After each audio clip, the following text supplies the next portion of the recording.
Olá, tudo bem? Está no ar o Ponto de Prosa neste... é aqui, né? Isso que é bom. Olá, tudo bem? Está no ar o Ponto de Prosa neste sábado muito gostoso. Está aqui eu, o Jorge. E aí, Jorge, tudo bem? É isso aí. Olá, você que nos assiste, que nos acompanha. Esse é o Ponto de Prosa. Você nos acompanha pelo Facebook e também pelo Instagram, né? É só digitar lá Ponto de Prosa, você vai encontrar e com certeza daí dá aquele like, curte as nossas postagens. Durante a semana a gente tem aí os cortes do Ponto de Prosa com assuntos pontuais, né? De repente vai ao seu interesse. Não deixe de participar. E além das entrevistas aqui com assuntos para lá de interessantes. E hoje nós temos um entrevistado, não vou dizer assim que seja polêmico, né? Mas Pra lá de especial. para lá de especial. É uma pessoa que tem opinião, vamos dizer assim. Sim, eu quero só também, Edgar, avisar você que nos ouve, nos assiste, que você acompanha os cortes do Prosa pelas redes sociais, claro, Facebook, Instagram e YouTube, e também no formato de áudio pelo Spotify, né, outros agregadores de áudio e também pelo WhatsApp, aí, pelos nossos grupos e listas de transmissão. Né? Isso aí. Jorge, nós temos os patrocinadores, né? Opa! Pessoal, sem esses nossos grandes amigos, né, que acreditaram nesta ideia do Ponto de Prosa, isso aqui não existiria. E nós sabemos o quanto é importante colocar em debate, né, trazer à luz aí questões que para a sociedade são muito importantes. Então quero agradecer já primeiramente aqui a Essência Prime Imóveis Planejados, fazendo seus sonhos realidade. Quero agradecer também a Dani Friso, Cadeiras e Móveis Corporativos. A Visuar Climatização, serviço de aquecimento, ventilação e ar-condicionado. A W3 Mega Velocidade, a melhor internet para a sua casa. A FD Contabilidade e Assessoria, o sucesso da sua empresa é o nosso compromisso. E a Estrela Guia Materiais Elétricos, iluminando a sua vida. E claro, nosso amigo Batata, da Delícias Confeitaria, que logo mais vai mandar uns salgadinhos especiais aqui para nós. Com certeza, né? Os salgadinhos mais que especiais para quem está com fome. Maravilha. Vamos então apresentar para você o nosso entrevistado de hoje. Nosso entrevistado é o Dr. Flávio Stringhetta. Sim, ele que é, né, delegado formado em Direito, né, desde março, ele é delegado de polícia desde março de 2001, natural de Araçatuba, já foi investigador de polícia no interior de São Paulo por quase 4 anos, formado em Direito, como eu disse, pela Faculdade de Direito de Araçatuba, pós-graduado em Direito Penal e Processo Penal e em Gestão Pública. Trabalhou em Alta Floresta logo que saiu da Academia de Polícia, depois em Lucas do Rio Verde por mais de 8 anos. Em Cuiabá, já trabalhou na Corregedoria da Polícia Judiciária Civil por 5 meses, na Delegacia Fazendária por 8 meses, na Gerência de Combate ao Crime Organizado, GCCO, por 8 anos e na Gerência de Capturas, pouco mais de 1 ano. Já foi também diretor de atividades especiais. Este é o nosso convidado de hoje, Dr. Flávio Stringhetta. Dr. Flávio Stringhetta. Seja muito bem-vindo, doutor. Tudo bem, Dr. Flávio? Oi, Edgar, Jorge, é uma satisfação estar aqui, falando principalmente para essa região que eu amo muito. Lucas do Rio Verde foi a cidade que me fez delegado de polícia. Eu cheguei aí cru, sem conhecer muito da profissão, e durante os 8 anos que eu estive aí, fiz muitos amigos e profissionalmente eu cresci. Meus filhos nasceram em Lucas do Rio Verde, portanto eu levo Lucas do Rio Verde no meu coração, e também recebi o título de cidadão luverdense, que me deixou muito feliz por me equiparar aos meus filhos como luverdense. Estou à disposição aí, Edgar, prazer falar com você, fazia tempo que a gente não conversava. O prazer é nosso ter uma pessoa com um tamanho currículo quanto o seu, né? E a gente falava aqui fora do ar, né? Eu acho que o senhor é uma pessoa de opinião. Tem gente que acha que o senhor é uma pessoa polêmica. Mas eu vou lhe fazer uma pergunta aqui. O senhor acredita que o cidadão, que na verdade ele deve exercer esse dever de dar a sua opinião, de falar quando ele observa, por exemplo, os desmandos da política ou de alguma entidade política em si? Eu acredito que sim, Edgar. Nós temos que sair da indignação apenas para a ação. Se não conseguirmos fazer isso, tudo ficará na mesma. Temos que lembrar que as instituições públicas sobrevivem com a nossa contribuição, os nossos impostos. E nós temos todo o direito de cobrar, de falar, de exigir que esse dinheiro suado que a gente contribui seja bem aplicado. E quando a gente vê imoralidades, como foi o caso do meu primeiro artigo, falando do Ministério Público, nós temos todo o direito de expor. Só não temos que ter cuidado para não ofender ninguém. Sim, agora, entrar no campo pessoal, vamos dizer assim, né? No campo pessoal e cometer crimes, né? Como injúria, calúnia, difamação, ou ameaças, né? Ou até denegrir a própria entidade, né? Porque, na verdade, uma crítica pontual é uma coisa, né? Já vou lhe fazer outra pergunta. Doutor, o senhor fez essa crítica, mas eu creio que, na verdade, o Ministério Público, né, também tem lá, tem muitos promotores, na verdade, que se tivesse a oportunidade de gerir, por exemplo, a questão do Ministério Público, não teriam a atitude que aconteceu, que o senhor O problema fez, não é o MP, e sim, talvez, algumas pessoas ali, né? As atitudes, né? Em todo lugar, né, temos os bons e os ruins. Felizmente, no Ministério Público, a esmagadora maioria é do bem. São pessoas bem intencionadas.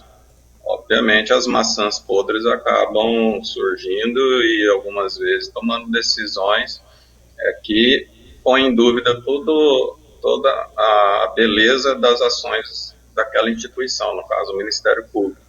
Eu entendo como totalmente equivocada a decisão de compra de smartphones para ceder aos membros do Ministério Público.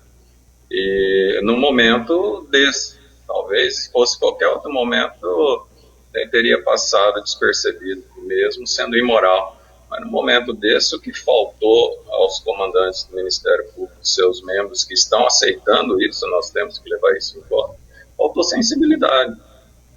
Tinham que falar, não, peraí, nós temos que dar nossa contribuição também para o que está acontecendo nesse momento, falta de respiradores, falta de vagas em UTI, mas sobrando smartphones para o Ministério Público, eu vejo como imoral.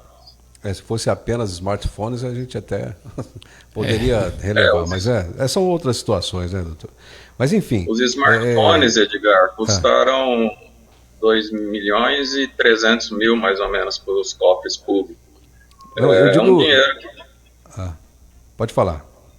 É um dinheiro que poderia construir quantos hospitais de campanha, quantos respiradores, quantas vagas, né? Podia ter doado isso, olha que bonito que ficaria para a imagem do Ministério Público. Já foi a instituição mais bem vista.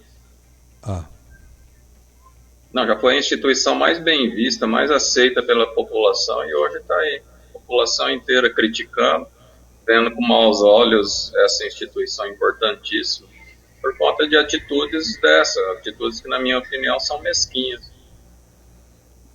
Pequenas, né, doutor? Pequenas, né? Perante a grandeza da instituição, né? Correto. Muito bem. Eu quero aproveitar já, doutor Flávio, e trazer para nós aqui uma pergunta que, né, nós sempre trazemos, faz parte aqui do nosso modelo, né, da nossa forma de fazer o prosa, que é um convidado também pergunta para o nosso entrevistado, né? E ele é o comandante Antônio Carlos da Silva. Ele é piloto comercial, tem mais de 18 mil horas de voo, ele é especializado em segurança, manutenção de aeronaves e combate a incêndios, né?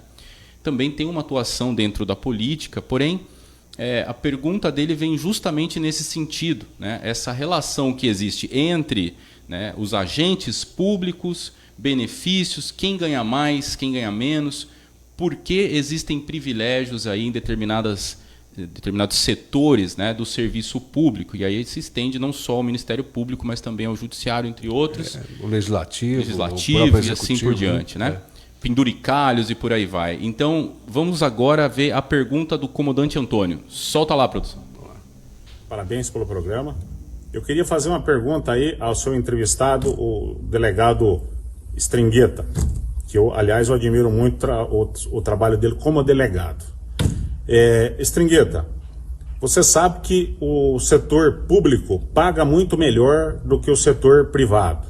E nessa pandemia, a gente não viu cortes no setor público, só vemos corte no setor privado, né? Então, o agro está apoiando uma reforma administrativa, porque não é justo, por exemplo, um delegado ganhar muito mais do que um professor, né? O país onde se investe, é preciso investir muito em segurança, porque não se está investindo em educação. Então, há necessidade de uma reforma administrativa urgente, porque senão fica muito oneroso para o contribuinte e se torna um Estado ineficiente. Eu quero saber, Stringueta, se você é a favor ou contra essa reforma administrativa. Perfeito. Com o senhor, doutor. Sim, eu conheço o Antônio. Eu diria, em princípio, que a gente precisa de um outro tipo de reforma antes da administrativa, uma reforma cultural. Nós temos aqui no Brasil uma cultura ainda que permite a corrupção. O cidadão pode ser contra a corrupção, mas ele vota em quem é efetivamente corrupto ou suspeito de corrupção. Então acaba endossando esse desvio de dinheiro público. No entanto, eu concordo com ele, o setor público tem pagado muito bem, principalmente aqui no Mato Grosso.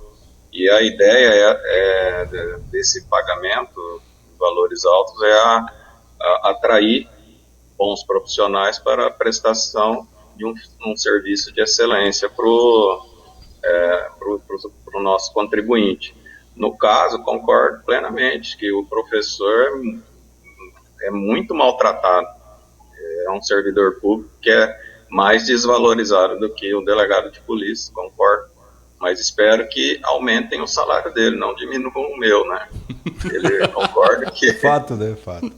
Concordo com ele que tem que ganhar muito mais e são eles que preparam as gerações futuras, que dão a educação, auxilia na formação do caráter dos nossos filhos, dos nossos netos. E eu sou um eterno defensor dos professores. E eu vou chegar no ponto que ele falou, né? Mas só para... A minha mãe foi professora, aposentou como professora. O meu pai era agricultor, então sou dessas duas áreas e da área da segurança também, né? Vamos dizer, eu navego aí por todas essas áreas aí. E no caso da reforma administrativa, eu sou a favor. Sou totalmente a favor da reforma administrativa. Só que a gente tem que analisar como essa reforma vai ser feita e quem ela vai atingir. Se for uma reforma administrativa apenas para atingir os servidores do executivo, eu vejo que haverá um desequilíbrio. Quem hoje está no topo da pirâmide salarial do poder público são juízes e promotores.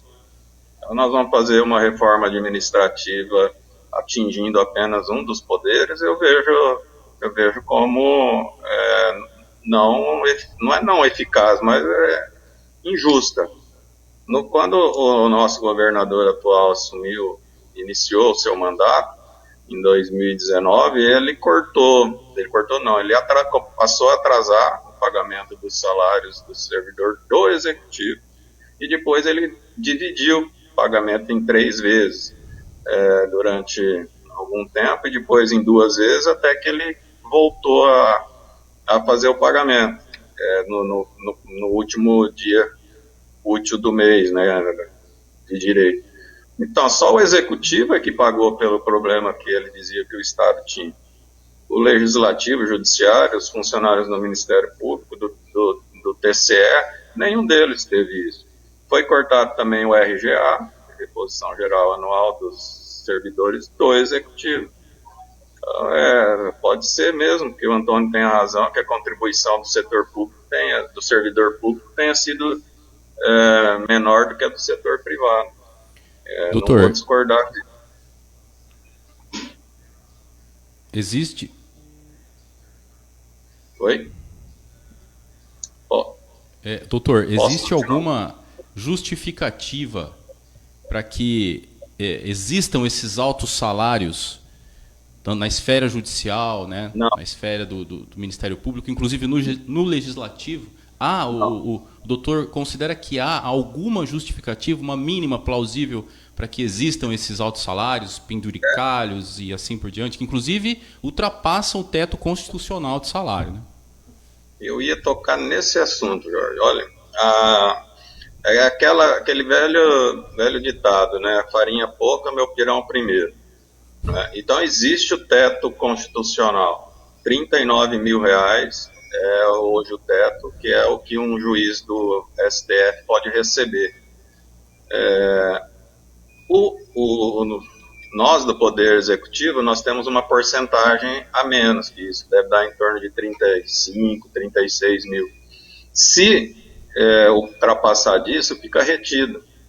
Não tem como a gente brigar contra, porque é uma lei. Agora, a gente vê salários aí de juízes, promotores, líquidos, acima de R$100 mil. Não tem, pode ver no portal da transparência, não tem um promotor de justiça que ganha menos de R$40 mil. Então, realmente, você tem razão, eu ia chegar nesse ponto. A reforma administrativa vai atingir esses servidores? Se não atingir, eu diria, então, você está vendo alguma coisa errada. Não é por aí, então. Agora, se atingir todo mundo, é óbvio que eu sou a favor. E mais, a reforma administrativa ela é necessária também, não só no sentido de salários. Nós temos hoje diversos servidores que apenas cumprem horário, não se comprometem com o serviço. E o bom servidor é aquele que entende que ele tem que fazer o seu contraponto, aí tem que contribuir para justificar o seu salário. Esse bom servidor, ele está trabalhando pelo mal. E hoje nós temos uma estabilidade dentro do serviço público, ela é necessária, mas ela é muito rígida. Né? Hoje, para você demitir um servidor ruim, é uma via cruz. E você, enquanto bom servidor, você só tem direito ao que é de direito seu, que é o seu salário. O mau servidor também está ganhando o seu salário sem contribuir. Então, nós temos que dar um jeito de equilibrar isso. O mau servidor tem que ser punido, tem que ser demitido, tem que ser trocado. Então, a estabilidade hoje, eu acho que tem que ser revista como ela está. Mas, volto a dizer, sou a favor da reforma administrativa, mas desde que ela atinja também os super servidores públicos aí. Doutor, mas o senhor, pelo que eu entendi, o senhor falou que tem que ser revista a estabilidade, mas o senhor não é contra a estabilidade do servidor, né? Eu não sou contra, Edgar, porque olha o que a gente poderia ter. Hoje, o governo assume, ele leva com ele vários cargos comissionados, pessoas que não têm concurso público. Quando ele é trocado, esses servidores comissionados são trocados também. O que aconteceria num caso aí de o delegado de polícia não ter essa estabilidade? O prefeito da cidade poderia colocar alguém que seja do partido dele ou do interesse dele em troca desse delegado, né? Então, eu acho que ficaria muito à mercê do gestor, quem iria trabalhar com ele e quem não iria. Se eu for contra o partido, embora eu não sou partidário, sou contra o prefeito tal, eu iria perder, e ele ganhasse a eleição, eu ia perder meu cargo. Então, nós temos que ter, sim, uma certa estabilidade, e a demissão do servidor tem que ser por motivos administrativos e criminais, mas um tanto mais flexibilizada do que é hoje. Entendi. Muito bem, doutor Flávio. Inclusive, foi ventilado que toda essa situação de denúncia, né, de colocar aí à luz da sociedade essa questão relacionada aos celulares e tal, era porque o senhor queria ser candidato, né? Queria se candidatar a um cargo público. Assistimos em outras entrevistas que o senhor disse que não tem nenhum interesse em se candidatar. Isso permanece? Olha, eu chego a ficar admirado com esse tipo de manifestação de pessoas que têm uma capacidade intelectual muito grande, que são os promotores de justiça, né? E inicialmente essa colocação veio do Procurador-Geral de Justiça, uma pessoa altamente capacitada. E ele chegou a falar que o meu interesse era Senado ou governo, né, governador. Nem para dizer que eu teria que começar por baixo. Mas olha, qual é o vereador, por exemplo, né, e depois vereador, deputado. Síndico, né? Quem sabe um dia me candidato. Mas olha, Jorge, o que muda naquilo que eu falei, o motivo por que eu falei? Quer dizer, o contexto do que está escrito lá não muda se eu tinha interesse ou não político. Não muda. Eu não tinha isso, eu afirmo categoricamente, porque se fosse para eu ter interesse político, eu guardaria esse artigo para o ano que vem. Né? Aí o ano que vem, que seria o ano de eleição, eu soltaria e o meu nome estaria em evidência. Mas não, eu acabei fazendo no momento em que eles deram a motivação, né? Agora você perguntou, e agora? É possível, não vou, eu neguei até as últimas entrevistas que eu não tinha interesse, e não tinha mesmo, não menti, mas hoje é possível, já fui convidado por diversos partidos, tem dois que me chamaram a atenção, e que pode ser que eu venha a me filiar, que são dois que eu falo assim, respondendo ao que outra coisa que o Antônio perguntou ali, né, sobre a reforma. Outra reforma que a gente tem que ver é a reforma política também. Eu acho inconcebível que utilizemos recursos públicos para alguém ser candidato, né? E isso é inadmissível, que o contribuinte pague para eu realizar um desejo meu. Eu resolvi ser deputado. Aí eu pego o dinheiro do contribuinte para ser deputado? Isso é um absurdo. E só tem dois partidos que não aceitam esse fundo eleitoral, que é chamado de fundão, que é o PRTB, onde está o nosso vice-presidente, Mourão, e o Partido Novo. Né? Se um dia acontecer mesmo de eu me filiar, vai ser em um desses dois, e se for para concorrer a uma eleição, vai ser com dinheiro próprio, dinheiro meu, o risco é meu, o povo não tem que pagar por isso. Então, existe sim essa possibilidade. Essa semana saiu aí na imprensa que eu recebi o convite do PRTB, estou tendencioso a aceitar esse convite. E aí entra eu uso uma frase assim, Jorge Edgar, existem pessoas que fazem coisas para entrar na política, não foi meu caso. E existem pessoas que acabam entrando na política porque fizeram coisas. Então, pode ser, eu tenho certeza que se isso acontecer, desculpa aí, meu telefone tocou. Se isso acontecer, vai ser porque o Ministério Público me levou a isso, a Polícia Civil, por ter me escanteado, me levou a isso, e não o inverso, né? Então, que fique bem claro. Perfeito, perfeito. Estamos aqui com o doutor... doutor... Só me dá um segundinho que o meu notebook está acabando a bateria, eu vou ter que... Perfeito. Enquanto isso, vamos fazer um comercial aqui. Isso, vamos falar dos nossos... Fica à vontade, doutor. Dos nossos patrocinadores, né? E aí eu quero já comentar aqui a respeito da Dani Friso Cadeiras e Móveis Corporativos, né? A DF Cadeiras atende em todo o estado de Mato Grosso com venda e manutenção de cadeiras corporativas. Então, caso você tenha na sua casa ou empresa alguma cadeira de escritório que esteja com problemas na parte mecânica ou precisando comprar cadeiras fixas ou giratórias, entre em contato com a DF Cadeiras e solicite uma visita e orçamento sem compromisso. Avenida Universitária 670W, Parque das Emas, aqui em Lucas do Rio Verde, Mato Grosso. E o número para contato é o 65 99646 1831. E eu deixo aqui o nosso próximo patrocinador aqui para o nosso amigo Edgar. Visuar Climatização, serviços de aquecimento, ventilação e ar-condicionado. Fica na rua Guimarães Rosa, 1895S. Telefone é o 9945-7775. Se tiver em Sorriso, use o DDD 65, que é Lucas do Rio Verde. Perfeito. Edgar, você toca algum instrumento? Rapaz, eu toco. Pandeiro, né? Pandeiro. É só batidinha na perna, assim, só. Caixinha de fósforo. Caixinha de fósforo tem que ser artista, tem que saber, velho. né, Tem que saber, cara. Certo. E esse aqui? Esse daí, Edgar, é um ukulele. Eu desafio você a fazer umas notinhas aqui Umas agora. notinhas, né? Esse aqui, pessoal, é um ukulele que está disponível lá na Center Music. Tá, um abraço, Adriano. Só o parceiro da gente, pra parceiro nós do aqui. ponto. Olha aí.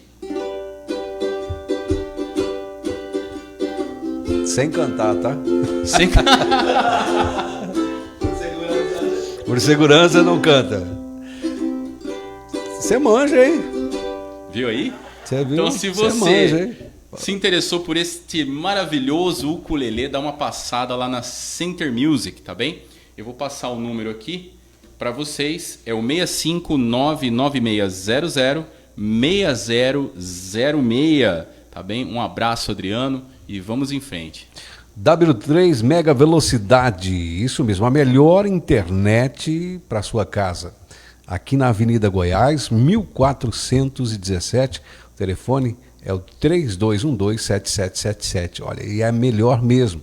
É porque a gente usa aqui uma alta qualidade de transmissão, né? Isso. O Edson ali e o Pablito colocam no máximo ali. E a internet suporta, transmite, você consegue receber o nosso sinal sem travar, sem nada aí na sua casa. Perfeito. Pelo Instagram, pelo YouTube. Isso mesmo. Essa qualidade de imagem se deve à transmissão da W3 Mega. Se você está assistindo e não curtiu ainda, depois a gente se vê, hein? Curte logo aqui, aciona o sininho para receber o nosso conteúdo toda semana. Tem os cortes do Prosa, muito legal. A gente separa em temas, né, as entrevistas, muito bom.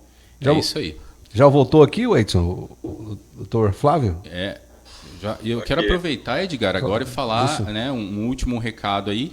Na semana que vem nós vamos montar uma banda. Vamos tocar aqui, vai chamar os The Prozers. The Prozers. Legal, gostei. The Prozers. Na semana que vem vai ser na quinta-feira, tá? O ponto de prosa, não vai ser mais no sábado. Então, na quinta-feira, que horas, Edgar? Vai ser às 20 horas, Às 20 horas. Direção? 20 horas, acho que 20 horas? É 20 isso horas, aí. Confirmou para nós. Então, 20 horas na quinta-feira, nós teremos um outro entrevistado especial aqui para vocês. Com certeza. Com o patrocínio também da FD Contabilidade e Assessoria. O sucesso da sua empresa é o nosso compromisso. Um grande abraço Tiago, ao nosso esposa, amigo Tiago, a equipe dele, né? Isso, e toda a equipe. Muito prestativo. Você pode entrar em contato pelo 65-3549-5255. E vamos de volta aqui com o nosso entrevistado, o Dr. Flávio. Doutor Flávio, tem uma pergunta aqui de um ex-funcionário, integrante aí da Secretaria de... Deixa eu achar aqui. Mudou o meu roteiro. Ô Jorge, bagunçou aqui. Você achou aí? Mais fácil? Achei. Tá aqui, tá na mão. Chama aí, por gentileza. Aqui, achou? O Moacir Carvalho, que foi diretor de polícia comunitária da Secretaria de Segurança Pública do Estado de Mato Grosso. Ele tem uma pergunta para o senhor. Vamos ver. Bom dia, Edgar. Bom dia a todos aí do Ponto de Prosa. Bom dia, doutor Stingreta, delegado de polícia da Polícia Judiciária Civil do Estado de Mato Grosso. Doutor Stingreta, eu fui gerente dos Conselhos Comunitários de 2007 a 2016, na Secretaria de Segurança Pública, onde tinha uma coordenadoria de polícia comunitária, e fizemos um trabalho em todo o estado de Mato Grosso criando os conselhos comunitários de segurança pública. Essa filosofia de polícia comunitária,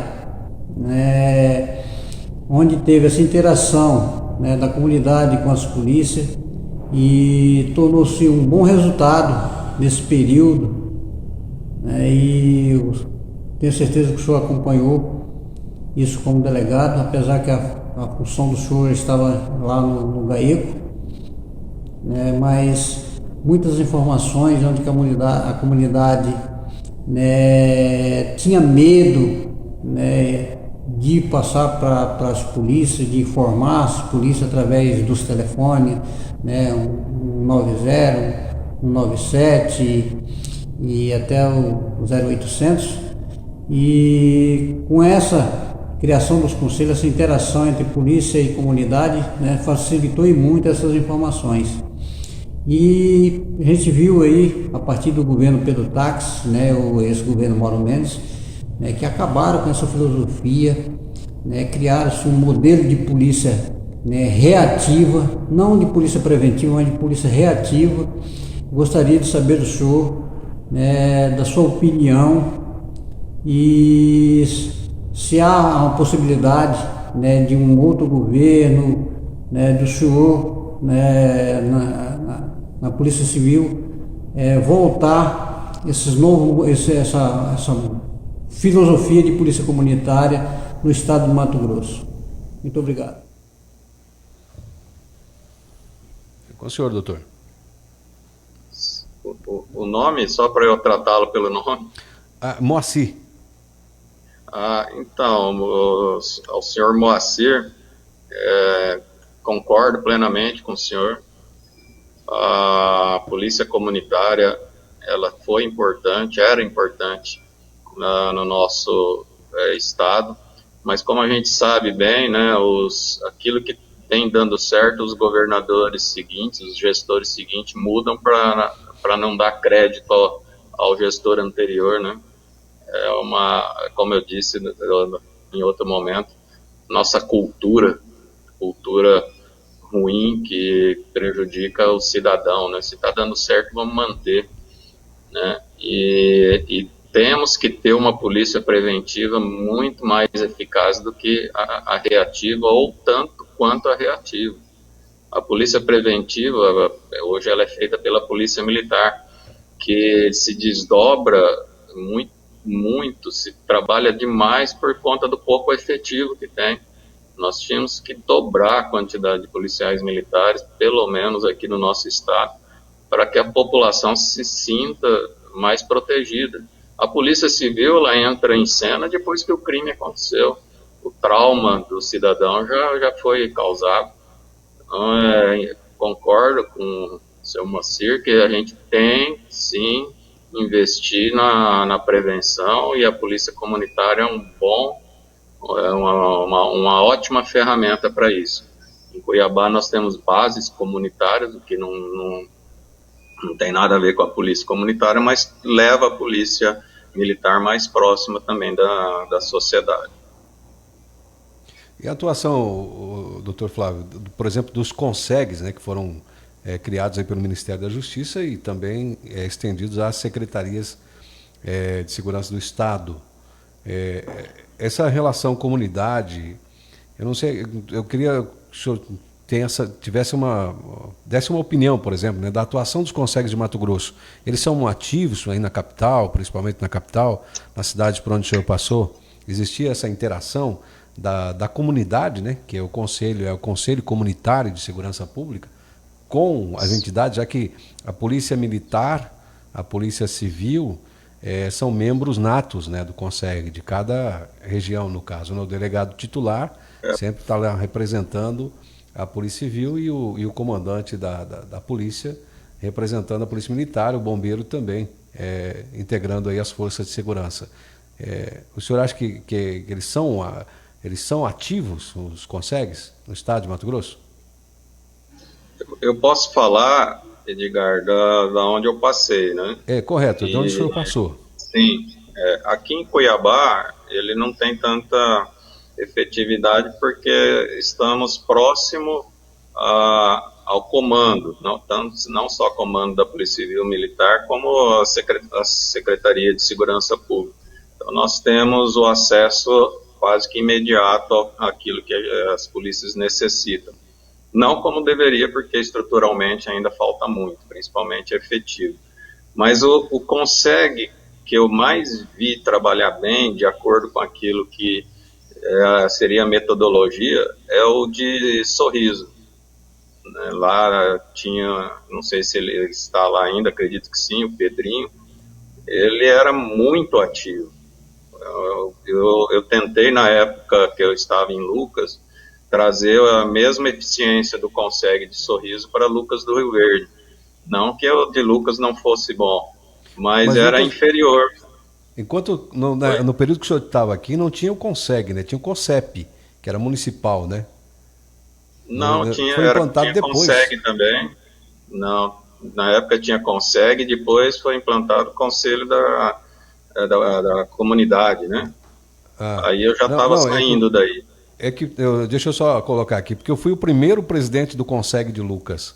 Existia o CONCEP, foi criado pelo município, mas não estava ligado a esse sistema da Secretaria de Justiça. Eu lembro que, inclusive, o presidente do municipal era o Edu Pascoski na época, né? Sim. Bom, então... Só confusão de nomes, mas a atuação era a mesma, só que era uma municipal, né? Um conselho municipal. É isso. Lucas sempre foi muito ativo as gestões aí de Lucas, os prefeitos sempre foram muito ativos para auxiliar as polícias, né? Aquilo que outras cidades não tinham, Lucas tinha, como por exemplo, uma coisa básica que é papel A4 e impressora laser. Em Lucas nós somos a primeira delegacia do interior a termos isso. Máquina de xerox dentro da delegacia, né? Desculpa, de xerox, não, de cópia, né? Xerox é a marca. Então, eu fui muito, muito bem atendido em Lucas. Eu volto a dizer que eu devo a Lucas aquilo que eu sou como delegado e devo às gestões de Lucas o apoio que me deram aí para eu ter condições de produzir. Aquilo que o Estado não dava, Lucas dava. Já chegou ao ponto, Edgar, Jorge, de um dia, eu mesmo estava aqui em Cuiabá, eu era daí de Lucas, eu estava aqui em Cuiabá, passei no setor de materiais para levar materiais de expediente lá para a delegacia. O rapaz teve a capacidade de me entregar uma resma de papel A4. Caramba, eu falei para ele, mas uma resma é aquilo que a gente desperdiça por mês, não é? Nós usamos lá uma caixa inteira, né? Uma resma é aquilo que a gente rasga por ter feito alguma coisa errada e tal, né? Mas era um absurdo, se não fosse por Lucas, pela gestão, pela prefeitura, nós não tínhamos feito o que nós fizemos aí, certamente.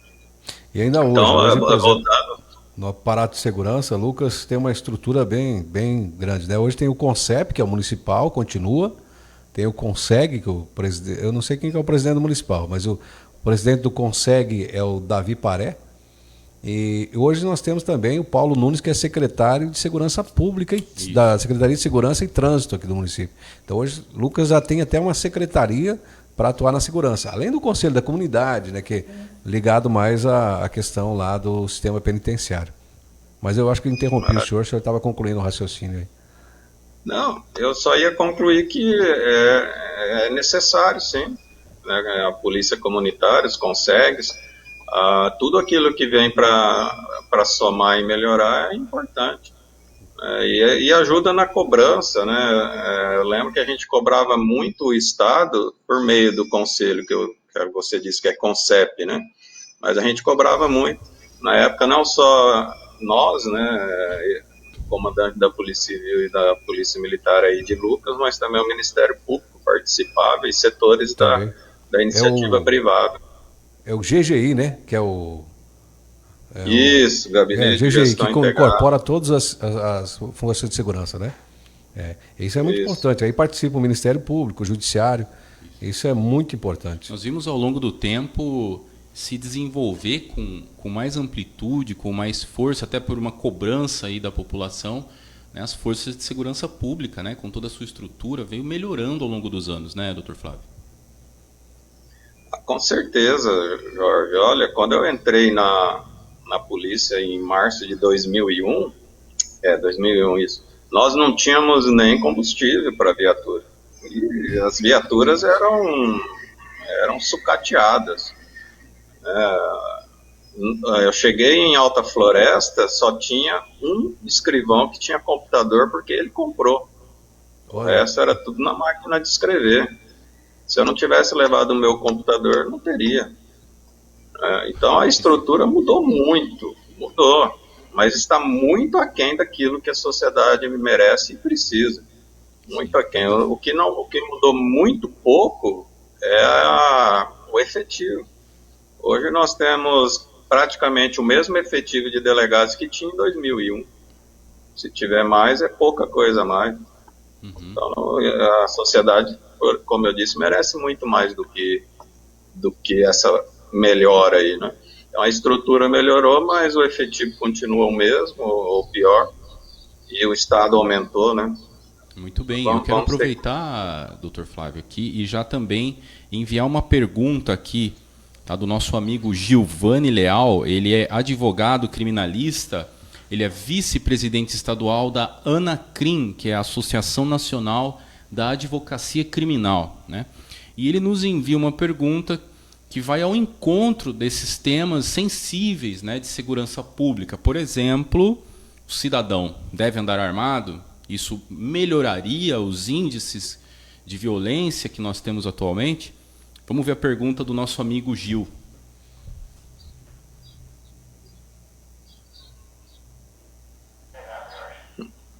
Opa! Vou esperar um pouquinho. Enquanto isso, vamos falar então. Acontece ao vivo, né? Acontece, estamos ao vivo aqui, isso é normal, né? Gravado não aconteceria. Mas também não tem graça, né, doutor? Então conta pra gente, doutor, vamos falar um pouquinho de coisa engraçada aqui. Alguma prisão inusitada que o senhor fez aí? Não precisa citar nomes, não, se vai constranger a pessoa, mas é tipo assim, alguma prisão que foi engraçada e que...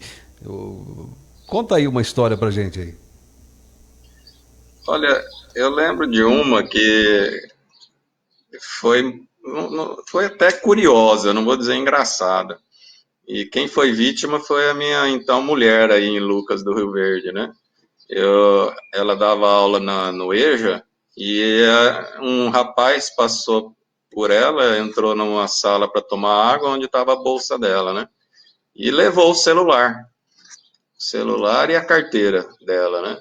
Aí ela me ligou desesperada e tal, eu corri lá e ela me descreveu como que era o rapaz, né? Na hora eu já falei, fulano.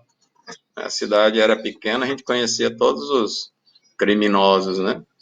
Aí peguei um policial, fui com meu próprio carro, fomos na casa dele, vasculhamos lá, né? Ele não estava, não achamos, aí eu avisei a irmã dele, né? Peguei a roupa que ele estava, eles são tão malandros que ele chegou lá e trocou de roupa, para não ser reconhecido, né? E já sumiu aí para usar droga. Aí eu avisei a irmã dele, falei, olha, fala pro seu irmão, né, você pediu para não falar o nome, eu vou falar o apelido, era Lelei. Fala pro seu irmão que eu tô procurando ele, que ele sabe qual é o motivo. Então, que é para ele ir lá para a delegacia conversar comigo.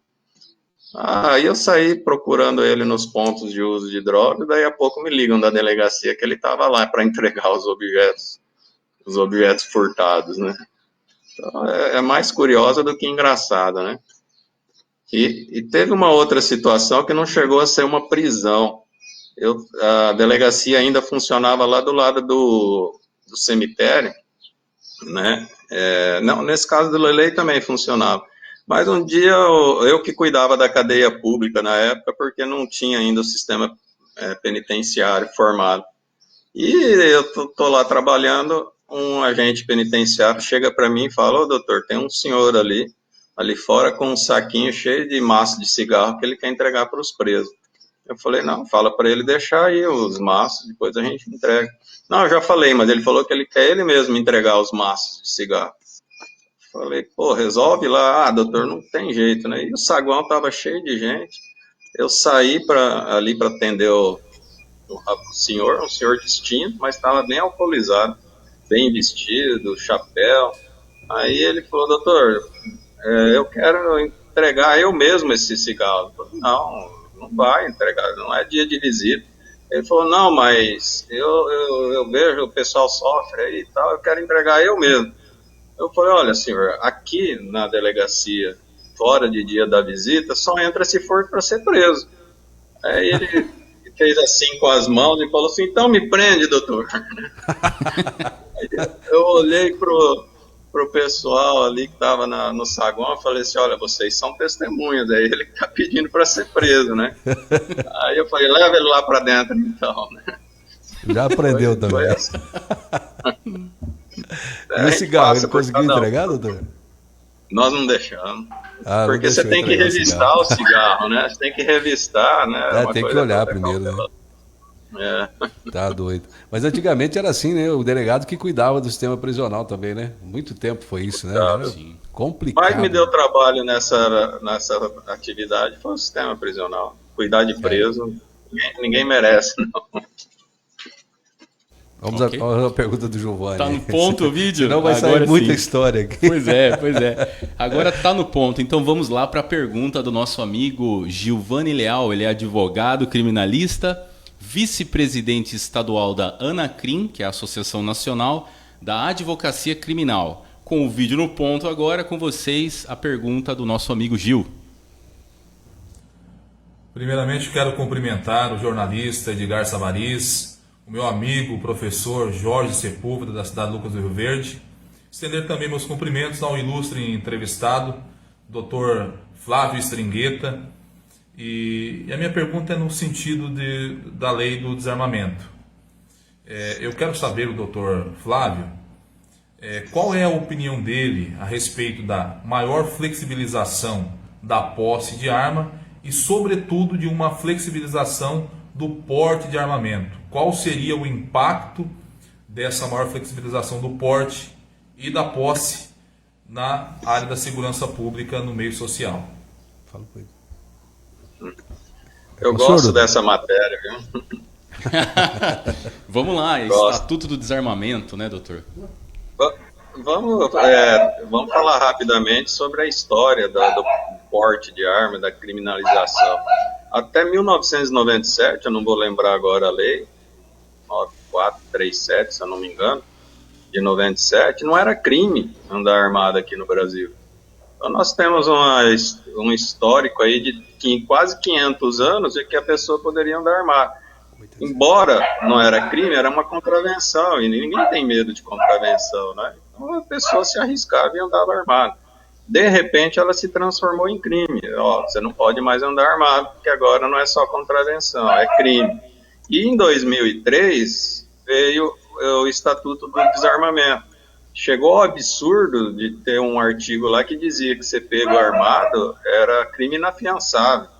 Então, não houve uma preparação para da sociedade para isso, para de 500 anos andando armado, ou podendo andar armado, e para deixar de andar armado, né? O Estatuto de Desarmamento não funcionou, na minha visão, pelo menos não em Lucas do Rio Verde. Você tem uma ideia, Edgar, Jorge e ouvintes aí, só em torno de 30 armas foram entregues durante a campanha do desarmamento aí em Lucas, e só aquelas armas que dava para jogar fora. Eu acho que a pessoa não sabia onde jogar, deixa eu levar lá para a delegacia. Armas bem ruins. Delegacia, né? Então, não funcionou. E o que eu vejo da flexibilização, já entrando direto na pergunta, eu concordo com a flexibilização do posse da arma. A diferença entre o posse e o porte, para quem não sabe, é que possuir a arma não te dá o direito de carregar a arma para onde você quer, que é porte. Então, você ter uma arma no seu local de trabalho, na sua residência, para mim, está correta essa flexibilização. Por quê? Vou tentar explicar bem. Eu não acho que o Estado tenha que interferir no desejo de como o cidadão vai defender a sua família e o seu patrimônio. O Estado não pode obrigar o cidadão, o pai de família, ou o empresário, o comerciante, a ter que aguardar o aparato policial socorrê-lo. a gente sabe da ineficiência ou não eficiência adequada ou desejada das polícias, né? Ó, desculpa aí que os cachorros estão aqui meio... Eu já estava achando que era aqui na porta. Chegou gente aqui, um entregador aqui de comida, eles estão agitados. Mas então, eu entendo que se o Estado desse segurança adequada, uma polícia eficiente, eficaz, podíamos falar, não, você não pode ter arma porque eu dou condições de te defender. Mas ele não tem, ele não dá, e ainda quer tirar a outra. Não, deixa o pai de família, o comerciante, o empresário decidir como que ele vai defender o seu patrimônio, seus familiares, né? Ainda que ele não consiga fazer isso. Mas o porte eu não sou a favor, não. Eu acho que aumentaria, não a criminalidade, mas os índices de homicídio, brigas de trânsito. Tem gente que não sabe, não se controla em determinadas situações e, estando armado, vai fazer bobagem. Eu não concordo com o porte, não. Deixa o porte para quem tem obrigação de portar, que são os policiais. É interessante esse viés aí que o senhor... Considerando que nós temos uma população, né, e nível de escolaridade, né, acesso a emprego e renda, ainda temos muitos problemas básicos, né, problemas que são elementares dentro de uma sociedade. O Brasil ainda está resolvendo isso, né? Concordo com o doutor quando diz assim, se a pessoa puder andar com essa arma, isso pode vir a causar mais problemas do que aqueles que já existem. Com certeza. E aí até a questão do o direito privado, né? Ter uma arma dentro de casa, está dentro da propriedade, né? É uma questão, realmente. Agora, colocou na cinta, saiu para a rua... Ficou valente, né? Fica valentão na frente dos... Pois é. Tá armado. Tem muito caso por aí. O senhor quer complementar, doutor? Não, eu só concordei com vocês. É exatamente, a pessoa se sente acima do outro, né? É verdade. E não saber usar arma é a pior coisa. Você não ter controle emocional para ter uma arma na cintura. Então, eu não vejo. Se a gente já não consegue... Oi? Até a questão técnica. O cara teve um curso mal feito, alguma coisa assim, ou nem aprendeu a usar, né?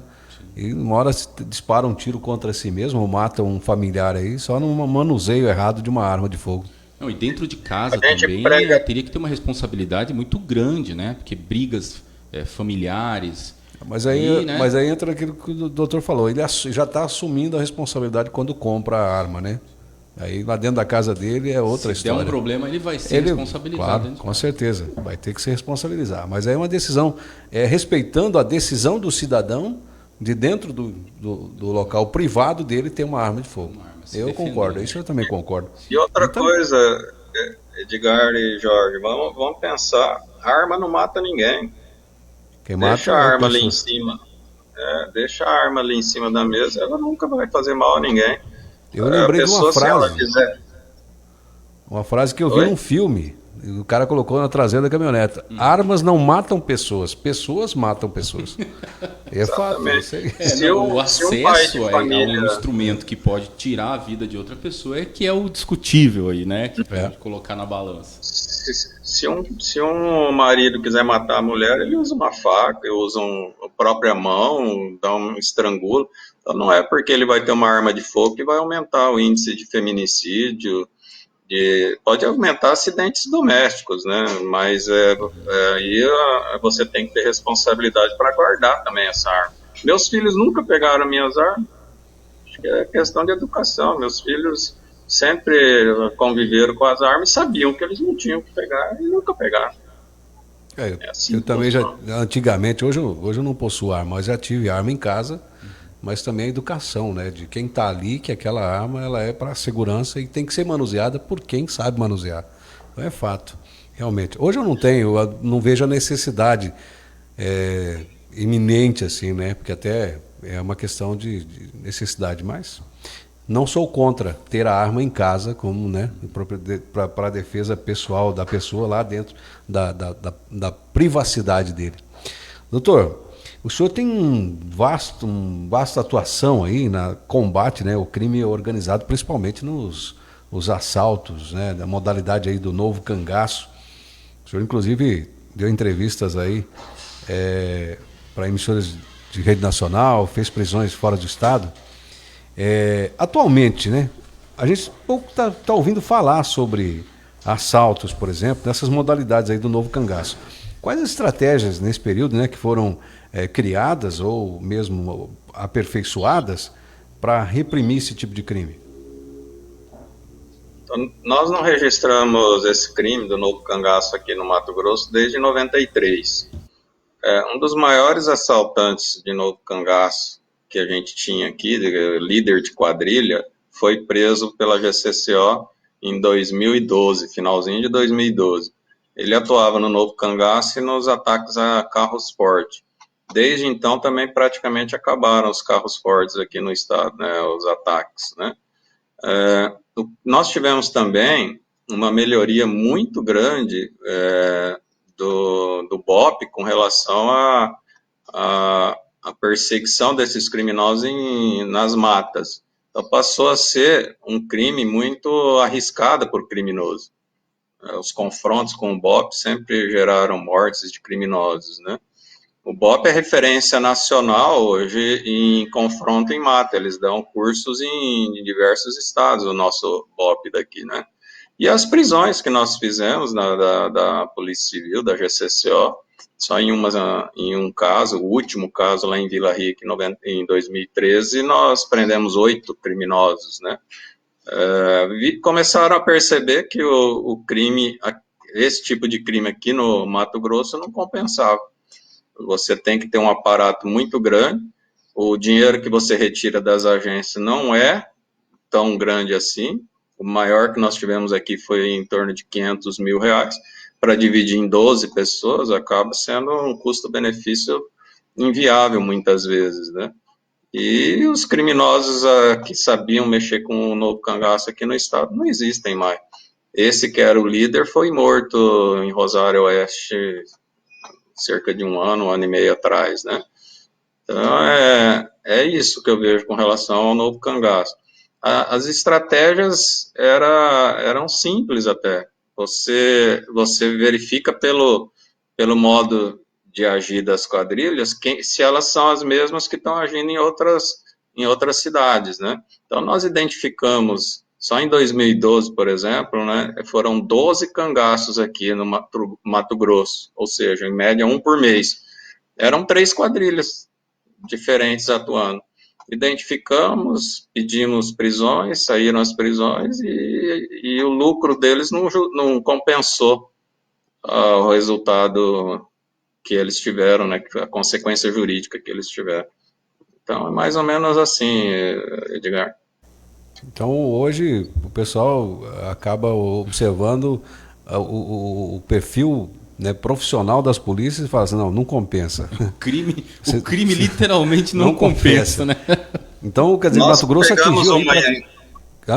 Nós pegamos uma interceptação telefônica uma vez, Edgar e Jorge, onde o cara falava assim, era um cangaceiro, né? Ele falava assim, não, no Mato Grosso não vai não, que lá o negócio é estreito. Cara, foi isso mesmo. O negócio é estreito. Rapaz, e pelo jeito vocês prenderam bastante cara perigoso, né? Por exemplo, em 2012, o senhor fez uma prisão do Nenezão, né? Esse aí mesmo, que era esse o era bicho o cara? aqui no estado. Era o cara. Esse da interceptação?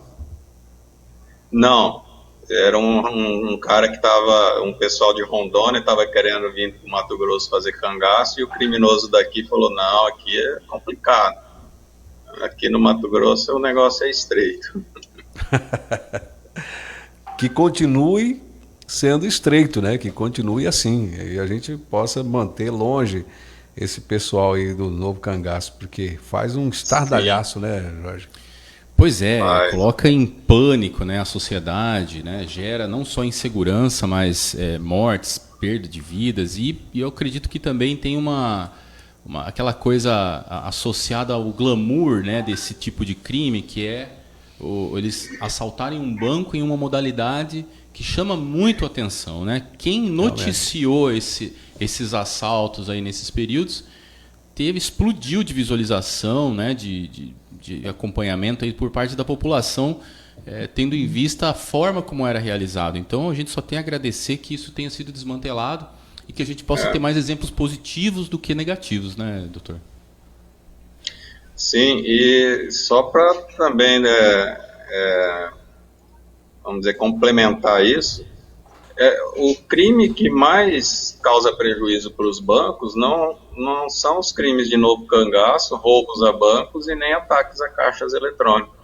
Esses aí um prejuízo mínimo para o Estado, para os bancos, perto dos golpes, dos hackers que conseguem hackear contas e tal. Embora o impacto social é bem maior de você ver uma agência explodida ou um grupo de cangaceiro dominando uma cidade, o impacto visual é maior para a sociedade, o trauma é maior, mas os bancos mesmo se preocupam mais com a tecnologia para evitar esses saques indevidos, né? Só para complementar. Porque, né, o prejuízo maior mesmo está na área digital. E o aparato, por exemplo, eu não sei se um aparato, por exemplo, do Estado de Mato Grosso, existe um aparato para combater, por exemplo, esses crimes virtuais? A Polícia Civil tem hoje? Criou-se uma delegacia, Edgar, chamada DRCI. Delegacia ou divisão, eu não tenho bem certeza, ou diretoria. O D eu não sei o que é, mas o RCI é de repressão a crimes de informática. Está bem atuante, o delegado lá é muito competente, Dr. Rui Peral. Está trabalhando muito bem, atendendo muito bem a sociedade. Então existe sim. Ela é recém-criada. Se eu não tiver em dúvida, foi início desse ano. É porque o aparato de investigação que é utilizado normalmente, né, na repressão da investigação de crimes, já se complica um pouco quando vai para o campo virtual, né? Porque aí começa a ter que entrar tem que entrar dentro do computador e entrar aí nessas redes e tal, né? Buscar provas também nesse sentido, né, doutor? E já fica um pouco mais complicado, porque no cangaço os caras roubam papel, e aí já no crime aí de hackear sistema, ele rouba apenas dígitos, né? É código. É complicado. Deixa eu aproveitar e já trazer para nós a pergunta. Nós estamos aqui também já vamos no falar dos bloco. Comerciais, Vamos faturar um pouquinho. Depois a pergunta. Depois a pergunta, então eu quero dizer que, doutor, o senhor não veio para Lucas, perdeu aqui. A gente tem que sempre Edgar, mostra aí para nós. Tem sempre aqui um comes e bebes aqui, você não né? Me convidou. Oi? Você não me convidou, você falou, vamos fazer por vídeo. Isso aqui dá programa apresentado por gordo, é assim, ó. Assim, ó. Tem que ter comida. Esse aqui é lá do Delícias Confeitaria. Isso aí. É o nosso amigo Edmar e a Silmara, né? Isso. É o Batata, né? Batata. É o nosso amigo Batata. O telefone lá é 65-999-396935 ou 65-999-972-1784. Quer pedir delícias para sua festinha ou mesmo para comer em casa, né, cara? Tem gente que eventos gosta. Em geral. Eventos, Quer colocar ele no seu comércio, né, para atender os seus clientes? Fale com o pessoal lá da Delícias Confeitaria. Isso aí, um grande abraço, Batata. Quero falar também da Essência Prime Móveis Planejados, fazendo seus sonhos realidade. Se você precisa ter móveis especiais, de cortes exclusivos, né, design diferenciado, você pode entrar em contato com a Essência Prime Móveis Planejados, lá com o Gilberto. Essa mesa maravilhosa que você vê aqui foi feita lá pelo Gilberto e pela sua equipe da Essência Prime. Para ir até lá, você pode ir na rua Curitiba, lá no Parque Industrial, número 560. E para entrar em contato, 659-9908-3912. Tá bem? Entre em contato lá com o Gilberto. Dani Friso, cadeiras e móveis corporativos. A DF, né, Cadeiras, atende todo o estado de Mato Grosso com venda e manutenção de cadeiras corporativas. Caso você tenha aí na sua casa ou na sua empresa alguma cadeira precisando de manutenção, né, ou mesmo do escritório, você pode levar lá, que o pessoal da DF vai deixar ela novinha de novo, tá bom? O pessoal tem que ter uma equipe especializada para tratar a sua cadeira e deixá-la como nova. O orçamento é sem compromisso, você encontra a DF com facilidade, fica ali na Avenida Universitária 670W, no Parque das Emas. Telefone 65 99646 1831. Dani Friso, Cadeiras e Móveis Corporativos. Perfeito. E, claro, a Estrela Guia Materiais Elétricos, iluminando a sua vida. Fica na Avenida Rio Grande do Sul, 609, telefone 3549-5440. Pessoal, lá você pode falar com o Flávio ou com o Bruno ou com qualquer atendente. Eu cito o Flávio e o Bruno porque foram os parceiros aí que também estão apoiando o Ponto de Prosa. E se você também quer ser um parceiro, entre em contato conosco. Com certeza. Grande abraço para o Osiel e toda a equipe lá da Visuar Climatização, que é serviço de aquecimento, ventilação e ar-condicionado. Fica na rua Guimarães Rosa, 1895S, telefone 65 999457775.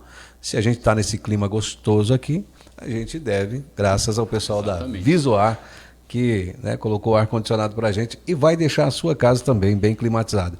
Se o seu ar-condicionado não está mais, né, como novo e tal, chama o pessoal da Visuar. Fazer limpeza, né, Edgar? Para limpeza precisa mesmo. Fazer limpeza. Você né? liga o ar-condicionado, põe na temperatura mais baixa possível e continua calor. É limpeza, meu amigo. É trocar o gás, é dar um reparo. Visuar, hein? Lembra aí. Muito bem. E a FD Contabilidade e Assessoria.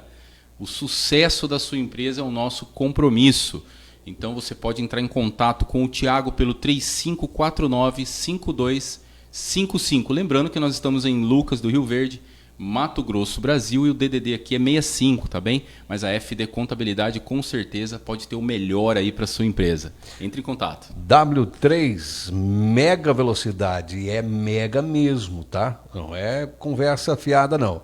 A melhor internet para sua casa, você consegue lá na W3, tem vários planos, desde para aquele planinho simples, mas você não fica sem internet. Né? Tem do simples ao avançado, aquele que vai atender da empresa. Você é só contratar os planos megas lá da W3 Mega Velocidade. Fica aqui na Avenida Goiás, 1417, o telefone 32127777. Perfeito, voltamos aqui com o nosso entrevistado mais que especial, Dr. Flávio Stringueta, ele que é delegado da Polícia Judiciária Civil, né, do estado de Mato Grosso. Nós temos um vídeo, Dr. Flávio, que é do Dr. Alexandre William, né, ele que é advogado, também já foi secretário de Segurança Pública aqui no município de Lucas do Rio Verde, envolvido com as causas relacionadas, né, à melhoria de todo o sistema de segurança. Nós temos uma pergunta bem bacana, vamos colocar aqui na tela para o doutor. Olá, grande amigo, Dr. Flávio, grande parceiro, sempre ajudou a segurança pública de Lucas do Rio Verde, sempre contribuiu, uma pessoa certa, sincera, nunca fez nada por interesse, sempre ajudando aí o município quando esteve aqui. Queria te parabenizar, Dr. Flávio, pelo esse trabalho que o senhor vem fazendo, tá? Excelente. Isso aí é digno de elogios. Mas a pergunta que eu gostaria de fazer para o senhor, a gente vê o sistema aí hoje eletrônico dos tribunais, da justiça. Hoje, advogado não precisa mais nem ir no fórum, então faz tudo eletrônico. Mas eu vejo que falta um pouco de eficiência do Estado quanto aí a Polícia Civil. A gente vê que os inquéritos ainda são digitados, né? E aí isso aí acaba assim, prejudicando o trabalho da Polícia Civil com a demora, né? E aí, assim, eu queria ver na visão do senhor, o que o senhor acha? O que precisa fazer para poder o Estado também aprimorar a Polícia Civil do Estado do Mato Grosso?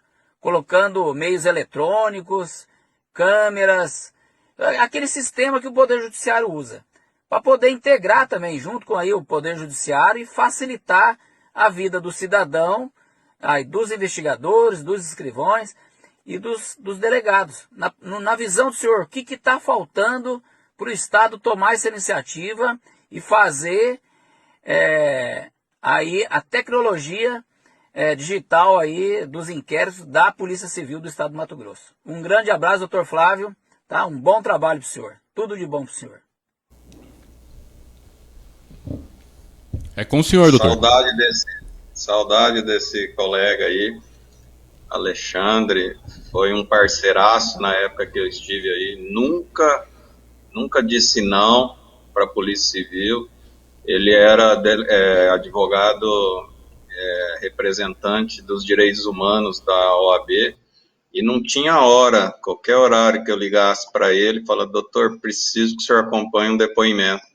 Ele ia, porque muitas vezes, vocês sabem, né, a gente colhe um depoimento de alguém que confessa um crime ou denuncia um outro criminoso, e a hora que chega no fórum, eles falam que eles fizeram isso porque foram coagidos pela polícia, né?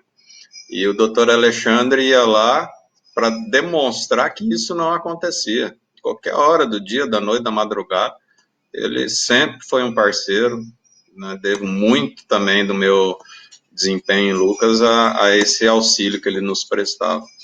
E ele tem toda a razão aí com relação a gente deixar o nosso trabalho da Polícia Civil mais rápido.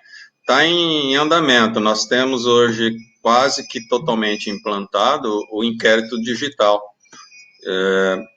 Para nós, eu sou mais antigo, né, entrei na polícia em 2001, em 91, como investigador de polícia. Eu gosto do físico, né, eu gosto do papel, do inquérito mesmo na mão. Mas eu vou ter que aprender a lidar até me aposentar com o virtual. E está em implantação, viu, doutor Alexandre? Logo vai estar, vamos estar com todas as delegacias capacitadas a colher depoimentos por vídeo, e o que é mais rápido, né? É mais rápido você colher depoimento, mas é mais demorado para você depois ouvir, né? Porque no físico você lê rapidinho ali, é uma coisa mais ágil, né? Mas já está sendo implantada, doutor.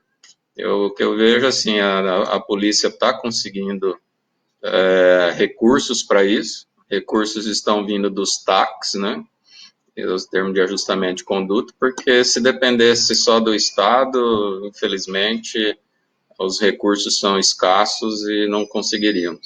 Então, pode aguardar mais um pouquinho aí, doutor, que aí o senhor vai ter acesso pleno via virtual e lá do seu escritório. Quer dizer que o pessoal vai poder tomar depoimentos também a longa distância, caso, né? O depoimento... Já fazemos isso. Já faz isso já, doutor? Já, por vídeo, né? Já fazemos. Por videoconferência. Facilita muito, até quando a pessoa está em longa distância, né? Tem dificuldade de deslocamento, sim, tudo. Facilita muito e facilita o trabalho da polícia, né? A modernidade e a tecnologia chega para melhorar, né? Para facilitar os processos, melhorar o desempenho profissional. Então, tem que se adaptar. E eu acho bom o senhor fazer um cursinho daí, se adaptar. Doutor Flávio, um abraço aqui do Moacir J. Carvalho. Bom dia, doutor Stingueta. Conta com um amigo aqui nas fileiras. O Moacir foi que fez a pergunta, isso né? aí. Zeferino Bortolom, né? Delegado, melhor delegado de Lucas do Rio Verde, né? Aí ele diz assim, não menosprezando os outros, mas ele diz que é o melhor, né? Muito bem. O doutor Eduardo Fonseca Vilela, né? Grande doutor Flávio, amigo. Delegado super competente. Tive a oportunidade de trabalhar com ele de 2004 a 2007 em Lucas do Rio Verde. Muito aprendizado. Mandou um abraço para nós. Um abraço, doutor Eduardo. Valeu. E aí, Edgar? O Eduardo foi diretor da cadeia pública, viu? Só para... Opa. É verdade, o doutor Eduardo. Não, o Eduardo foi? Fonseca? Sim, ele foi durante, foi, acho que 4 anos. 4 anos, mineirinho, tranquilo. Tranquilo. Nunca vi tratar preso. Nunca vi tratar preso com tanta tranquilidade. E enfrentou umas bocas ali naquela época, né? Uma cadeia sem estrutura, uma cadeia péssima, né? De péssima. Que, inclusive, o senhor lembra muito bem, estourava aquela fossa, né? Não dava para dentro da cadeia ali, virava um troço horrível. Agora tá bonito, virou uma praça, né? Hoje está aqui a feira municipal e virou a Praça da Bíblia, é isso lá, né? Praça da Bíblia. Praça da Liberdade. Praça né, da Edgar? Liberdade. Isso. Então ali era a cadeia. Quando eu cheguei aqui deu muita repercussão, né? Doutor, eu estava aqui lembrando de um fato que aconteceu. Nós temos mais um pouco de tempo aí, temos mais uns 15 minutos até o final do programa. O senhor lembra, eu gostaria que o senhor falasse um pouco da prisão. Lembra da prisão do Bob, né? Aquele crime que chocou a cidade, que ele assassinou umas crianças. E um dia eu conversando com o senhor falou de uma dúvida, que o Bob poderia estar envolvido em muitos outros crimes aqui. É claro que o Bob hoje já não existe mais, o Bob morreu, né? Ele se matou dentro do Ferrugem, lá em Sinop, né? E com isso também morreu a possibilidade de culpa dele. O senhor ainda tem essa certeza de que o Bob estava envolvido em outros crimes pontuais aqui do município? Olha, o Bob é uma caracterização do psicopata. O cara não tinha amor nenhum, nenhuma empatia pelo próximo. Eu trabalhei em alguns crimes que ele cometeu. Tem um que foi contra o Edio, ali era do dono de uma loja de pneus, eu esqueci o nome dele. E atirou nele, levou ele para o meio do mato, ia matar ele, só não matou porque errou o segundo tiro. E nesse caso aí, Edgar, olha, era uma situação muito triste. Esses dias eu estava lembrando disso, né? Depois que você me chamou para essa live aqui, eu falei assim, eu acho que não vamos ter como não falar desse caso aí, que foi muito triste mesmo, né? Ele era namorado de uma funcionária dos donos da loja. Era uma loja naquela época era R$1,99, né? Não existe mais esse tipo de loja. E quando aconteceu o desaparecimento da mulher e os 2 filhos, uma criança de 6 anos e um adolescente de 15, o pai estava viajando para comprar produtos. Não lembro se era São Paulo, Goiânia, onde que era. E os policiais nossa, já começamos a correr atrás, mas já desconfiamos que o Bob tinha alguma coisa a ver com o desaparecimento, porque ele era namorado da funcionária, né? Aí apareceram os corpos, né, da mulher e da criança de 6 anos no porta-malas de um carro, do próprio carro dela, né? Na frente da igreja principal aí da cidade da Matriz, né? Na avenida ali, qual que é? Rio Grande do Sul. Aí nós, de cara, já falamos, é o Bob, corre atrás, né? E os policiais foram atrás, né? E menos de 12 horas já tínhamos o Bob na mão. E não deu tempo dele nem deixar de confessar. Ele foi muito fácil linkar ele com o crime. A única coisa assim que atrapalhou a nossa investigação foi que ele incluiu mais 3 pessoas nesse crime. Ele indicou 3 outras pessoas que no mesmo dia eu falei, não tem como eles terem participação nisso. Os caras nem estavam na cidade, 2 deles, né? E um era só taxista, né? Mas, infelizmente, precisamos prendê-los temporariamente até resolvermos isso, porque a sociedade estava empolvorosa. Você lembra, Edgar? O pessoal foi para frente da delegacia, tacou pedra na delegacia, como se a gente não estivesse trabalhando. Eu fiquei indignado com a atitude. Só fazer uma parte aí, doutor. Quem quiser assistir essa reportagem, está lá no meu canal do YouTube. Tem essa reportagem lá, do dia que aconteceu esse manifesto pessoal na frente aí, que a polícia teve que intervir com bomba de gás e tiros de borracha ali. Eu fiquei indignado porque, nós estávamos dando a resposta. Se a gente não tivesse dando a resposta, prendemos o rapaz em menos de 12 horas. Não tinha nada que ir lá na frente da delegacia fazer aquilo, sabe? É uma coisa que não faz sentido. O ser humano que pensa não faz isso. Mas atrapalhou muito a nossa ação. aquela movimentação da sociedade, mas você não sabe quanto que atrapalhou. Talvez o Bob estivesse vivo, pagando pela pena dele, eu lembro que você se não comentou isso tivesse comigo até uma vez. acontecido aquilo. E aqueles 3 outros que eram inocentes nem teriam sido presos, porque nós precisamos agir rápido ali, falando, não, então vamos levar todo mundo para fora daqui, porque o pessoal estava querendo invadir a delegacia, é um absurdo. E curiosamente, o rapaz de 15 anos, né, graças a Deus, não morreu, levou um tiro no abdômen, me parece, e não morreu, né, foi encontrado ali na região, já é Sorriso, né, para frente, passou o Rio Verde, na região ali do Poção.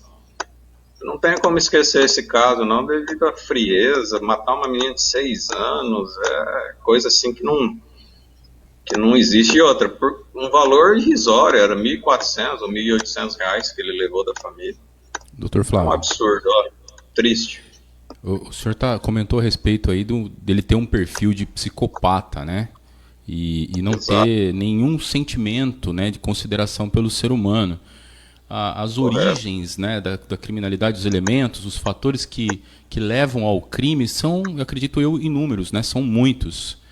E, ao mesmo tempo, nós vemos uma relação direta, às vezes, entre uma infância muito sofrida, às vezes, e também o sujeito ter uma tendência maior, né, para se inserir nesse mundo, nesse universo criminoso.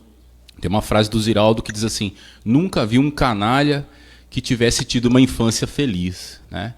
O senhor poderia nos dar uma visão do que, como o senhor enxerga a criminalidade, a origem dela, o que causa isso e o que a sociedade poderia fazer para que isso diminuísse, né? E aí nós entramos também em questão das drogas, né? Às vezes a questão da desigualdade social, e nenhum caso justifica uma ação como essa, mas a causa da criminalidade como um todo, o que poderíamos fazer e como que o senhor enxerga esse problema? Você usou aí, não justifica, né, mas algumas coisas explicam, né? Sim. A psicopatia é uma doença, não tem cura, né? A pessoa nasce com ela e não tem cura. Graças a Deus, a maioria dos psicopatas não matam. A imensa maioria não mata. Eles apenas aplicam golpes, levam vantagens, né? Porque não se coloca no lugar do outro, né? Essa é a maioria dos psicopatas, imensa, esmagadora. Óbvio que a personalidade da pessoa, quando está se formando no início da sua vida, né? Dizem que desde a gestação até os 7, 8 anos, tem várias discussões se até essa idade mesmo, contribui, né? Só que o exemplo é o que arrasta, né? Os seus filhos vão ser pessoas do bem se você demonstrar, por exemplo, que eles são do bem. Eu lembro uma vez que meu filho, nós descemos aqui no prédio em Cuiabá, meu filho ainda era pequeno, uns 5 anos, ele tinha 6, e viu uma bola perdida lá, e ele falou: pai, olha lá a bola, né, vamos pegar? Eu falei: não, é sua aquela bola? Não, mas está ali perdida. Eu falei: mas ela é sua? Eu falei: não é sua, então você não vai pegar, se não é seu. Você vai fazer o quê? Se você quiser pegar essa bola, nós vamos pegar e levar lá na administração. Só que eu acho que é melhor deixar ali, porque às vezes a pessoa deixou ali e sabe onde ela está. Então a gente tem que mostrar pelos exemplos. O que adianta eu falar: seja honesto, mas na hora que vê a bola eu pego. Fala: olha lá, filho, você ganhou uma bola nova e tal, né? Então, eu vejo assim, Jorge, que é mais o exemplo familiar. E nós temos um grande problema, que eu falei que a gente precisa de uma melhoria na cultura, não foi? Aquela pergunta do Antônio, ele falou de uma alteração, né, administrativa, né? Foi isso? A gente precisa mudar a cultura. Reforma, exatamente. Nós precisamos mudar, a gente tem que reformar a cultura do brasileiro. A cultura do levar vantagem, né? O brasileiro sempre foi visto assim, a lei do Gerson, né? Vamos levar vantagem. Não é assim, a gente tem que se colocar no lugar do outro, né? Se você não pode querer para o outro aquilo que você não quer para você, você não pode fazer para o outro aquilo que você não quer que façam para você. E se a gente começar a seguir desse jeito, nós vamos transformar o mundo, o estado, o país, Tem aquela chamada corrente do bem, né? Se você faz o bem a alguém, esse alguém vê que é possível e faz o bem para outra pessoa, e vai fazendo bem, e vai fazendo bem. E aí a gente torna o país melhor. Esses dias eu falei numa entrevista aqui, era um podcast também, eles perguntaram para mim sobre isso, né, sobre essa situação, e eu falei, gente, nós não temos exemplos de cima. Não vem nada de bom exemplo de cima, quer dizer, nós temos exemplos ruins de cima. De cima que eu falo são dos gestores, dos deputados, senadores e etc., né? O STF agora, então, né, tá uma vergonha, né, segundo a minha opinião. Mas nós vemos que o cidadão tem interesse em mudar. Sabe, Edgar, Jorge, o que aqui em Cuiabá está sendo feito que não foi política nenhuma de Estado? Aqui o condutor do veículo está parando na faixa de pedestre para o pedestre atravessar. E é porque um viu o outro fazendo, e que viu o outro fazendo, e falou, esse é o certo. Então parece que o exemplo não vai ter que ser de cima, vai ter que ser de nós mesmos. Nós sabemos que é assim que tem que ser, nós aprendemos isso na autoescola e vamos fazer. Então eu vejo dessa forma, Jorge, que não é questão de educação, não vejo que a criminalidade é questão de educação, porque venda de sentença são feitas por pessoas que têm uma educação acima do normal. São pessoas muito mais estudadas do que eu. Passar num concurso de juiz é mais difícil do que de delegado. Nós vemos problemas de desvio de verbas no governo, na Assembleia Legislativa e em outros casos, que são pessoas todas estudadas. Então não é problema de educação. Não é porque a pessoa nasceu na favela e não teve a mesma educação do que o meu filho que ela vai ser criminosa.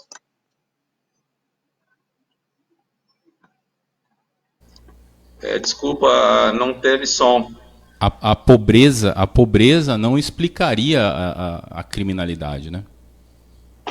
Não, o que vem talvez a falta de, como eu disse, além da falta de exemplo, a falta de opções. Como o guri que nasce na favela, ele tem como ídolo o traficante. É uma coisa assim que fica quase inerente à sua condição. O primeiro emprego que ele tem é de fogueteiro. A mãe não tem nem como evitar isso. Ele fala assim, vai lá, filho, vamos ganhar um dinheiro, vai lá ser fogueteiro. Depois, atravessadorzinho lá, né, o aviãozinho.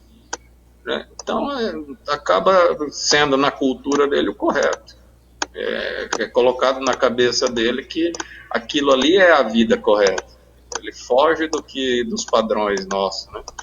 Mas ali, não dá nem pra gente falar do Rio de Janeiro, gente. O Rio de Janeiro é outro mundo, não existe, eu acho que nada igual no planeta Terra como é ali no Rio de Janeiro. Não acredito Fora do comum, que existe. Né? Fora. Doutor, nós estamos aí já quase encerrando o programa. Tem uma última pergunta. Pô. Já? Passa rápido, né? O senhor deve estar com fome aí também, né? Com salgadinho aqui. O Edgar atacou o salgadinho enquanto tava nos comerciais, viu? Olha, não pode dedurar não, já. Mas enfim, vamos falar de conta, vamos falar de matemática. Tem uma conta que nunca fecha, doutor. A polícia prende, mas muitas vezes o camarada que comete crimes não fica preso. E um bom exemplo disso, nós estamos falando aqui, é a questão da política mesmo. A política é essa conta. A Polícia Federal, a Polícia Civil vai lá, prende, faz o trabalho, né, encaminha para o judiciário e o cara consegue sair ainda pela porta da frente. Muitas vezes, cara de pau rindo do trabalho da polícia. Né? A justiça passa pano para uns e pune demais outros. Né? É possível um dia, com ajustes, eu gostaria da sua visão, sua opinião, equacionar essa conta? Edgar, vamos torcer, viu, para que isso aconteça.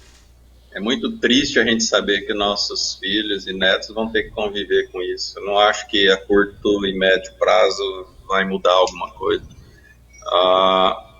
Às vezes você vê pessoas querendo aplicar no Brasil sistemas jurídicos de países que são diferentes, que têm uma cultura diferente, uma criminalidade diferente. É como você falar de liberação da droga. Lá no Uruguai deu certo, lá na Suécia, não sei. Mas lá é cultura diferente. Nós temos que trabalhar com a nossa aqui, né? E não vou entrar nessa parte, porque é muito polêmico e vai gerar mais 2 programas desse. Professor, só cortando, o senhor é contra ou a favor da liberação, por exemplo, só da maconha, por exemplo? A legalização. Legalização, Porque liberação daí... legalização. Olha, eu sou contra, mas vamos dizer, olha, eu vou revelar aí para quem gosta de maconha, está liberada a maconha no Brasil. Está liberada todas as drogas aqui no Brasil. É que as pessoas não perceberam. Né? Não é crime você usar a droga. Não é crime, descriminalizou a lei que fala da droga. E não tem pena nenhuma para quem é pego portando droga para uso, para consumo próprio. Então, só vai ter o constrangimento de ir para a delegacia, perder a droga e pronto. Então, nem adianta eu falar para você que eu sou contra, que já está praticamente liberada, né? A pessoa, ela responde por um simples TCO e não tem consequência jurídica nenhuma para ela. Mas qualquer outro assunto que a gente está... A conta que não fecha, da polícia prende e o judiciário solta. Na minha visão, é muito combatido pelos advogados, a minha visão, é que a audiência de custódia veio para aumentar a sensação de impunidade. Nós temos uma sensação hoje de impunidade que já existia antes, mas que pelo menos com a prisão do criminoso, a pessoa que era presa demorava pelo menos 1 mês e meio, 2, para ela ir para interrogatório, e a sociedade se via livre desse cidadão, desse sujeito, por 1 mês e meio, 2. Hoje acontece na audiência de custódia, o cara que furtou a sua residência, e você sabe que foi ele, foi preso, ele passa na manhã, na frente da sua casa, às vezes até tirando sarro em você. Fala, eu não fiquei preso, porque hoje ninguém fica preso por crime que não seja cometido mediante violência ou grave ameaça. Ninguém fica preso, sai na audiência de custódia. E isso, na minha visão, é equivocado. Nós tínhamos que manter esse sujeito um tempo fora da sociedade. E mais, o crime de furto, que é visto pela justiça como um crime que não merece a prisão, é o crime que mais causa instabilidade na sociedade. Você, Edgar, e Jorge, e quem está nos ouvindo, vamos analisar. Você não se vê vítima potencial de homicídio, porque você sabe que o homicídio acontece em situações únicas, né, específicas, mas você se sente vítima possível, provável, de um furto à residência, de um furto em automóvel. Então você sai de casa, não sabe se vai voltar com a sua casa de boa. Mas eu coloquei alarme disso, alarme daquilo, coloquei cerca elétrica. E os caras não sabem mexer com isso. Eu tive minha residência furtada em Lucas, eu como delegado de polícia, você lembra, Edgar? Lembro. Talvez você não lembre, né? Eu tive, a minha residência foi furtada.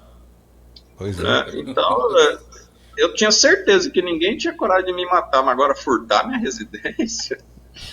Aí, eu vou lembrar um fato aqui de um celular. Pegaram os caras ou não?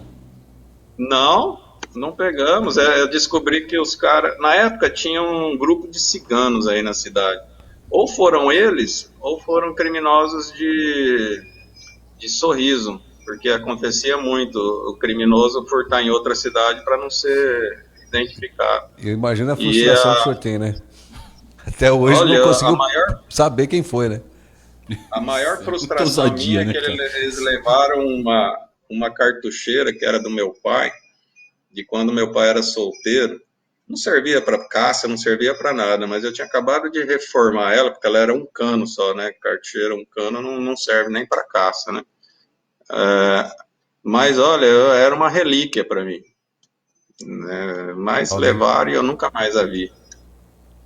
O senhor lembra que uma vez também furtaram o celular do juiz, doutor Tiago, dentro do gabinete dele? Do gabinete. O senhor lembra, né?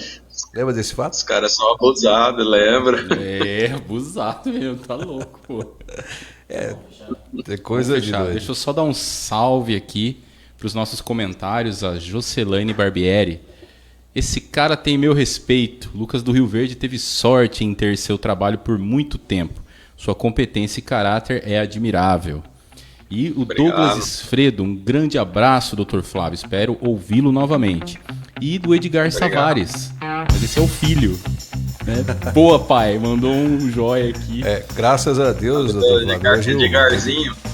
O Edgarzinho tá de boa agora, graças a Deus também tá aí um homem feito, recuperado. Que bom. Fico feliz, Edgar. Eu passei por isso, o senhor sabe disso, e eu nunca escondi da sociedade que eu passei, o Edgarzinho, e ele assumiu também que ele teve esse período, né? E eu acho que faz parte do ser humano também quando ele se assume. E eu tô aqui muito orgulhoso, tô até arrepiado com o nó na garganta dele ter mandado esse alô aí pro Dr. Flávio. É sério mesmo, porque eu me comovo com a forma como ele tá hoje. Eu tenho orgulho do meu filho. O passado dele eu não tenho orgulho, mas eu tenho orgulho do que ele se tornou hoje. Sim. Então tá aí. É isso aí, superou aquele momento. Né? Oi, doutor Flávio. Tô aplaudindo, maravilha. Ah, sim.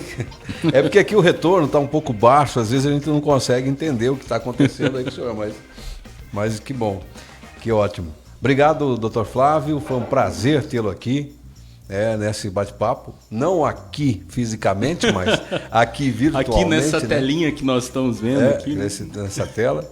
E fique à vontade aí para suas considerações. Edgar, Jorge, todos os ouvintes, fico muito feliz, Edgar, pelo convite. Eu acho que 1h30 não foi suficiente para eu falar tudo que eu queria. Tem muito mais coisa aí para a gente debater, expor para a sociedade, demonstrar o meu carinho por esse povo luverdense.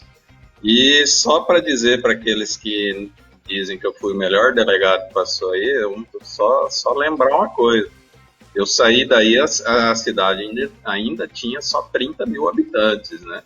Então era mais fácil combater o crime com 30 mil habitantes do que é hoje, né? Os meus colegas que me sucederam têm todo o meu respeito também, espero que da sociedade.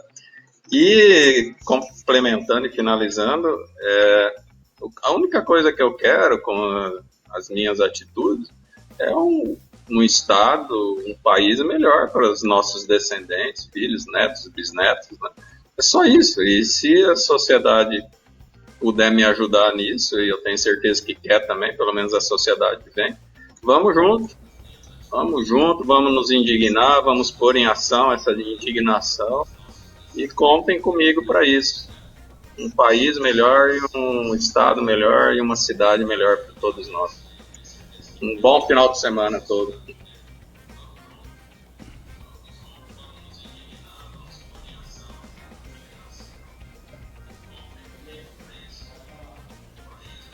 Pode falar? Maravilha. Tá, Dr. Flávio. Obrigado, doutor Flávio. Muitíssimo obrigado. Para nós foi uma honra poder ter a companhia do senhor por essa 1h30. Depois nós teremos ao longo da semana os cortes do Prosa com algumas falas. E nós consideramos essa opinião extremamente importante para que a nossa sociedade possa debater esses temas e se tornar, aos poucos que seja, uma sociedade melhor. Muito obrigado, doutor Flávio. Um grande abraço. Grande abraço. Fique com Deus. E você curta, compartilhe, fique à vontade com o nosso Ponto de Prosa, tanto no Facebook como no Instagram ou lá no YouTube. Tá? Fiquem com Deus. Obrigado, Jorge. Até mais. Valeu, Edgar, meu amigo. Obrigado, galera. Semana que vem, na quinta-feira, às 20 horas, o Ponto de Prosa vai estar aqui para você poder acompanhar mais um entrevistado especial com este meu amigo Edgar Savares, a equipe toda aqui do Edson Cardoso, do Richard Montesinos, do nosso diretor Pablito e, claro, da sua companhia. Até lá. Até lá. Até mais.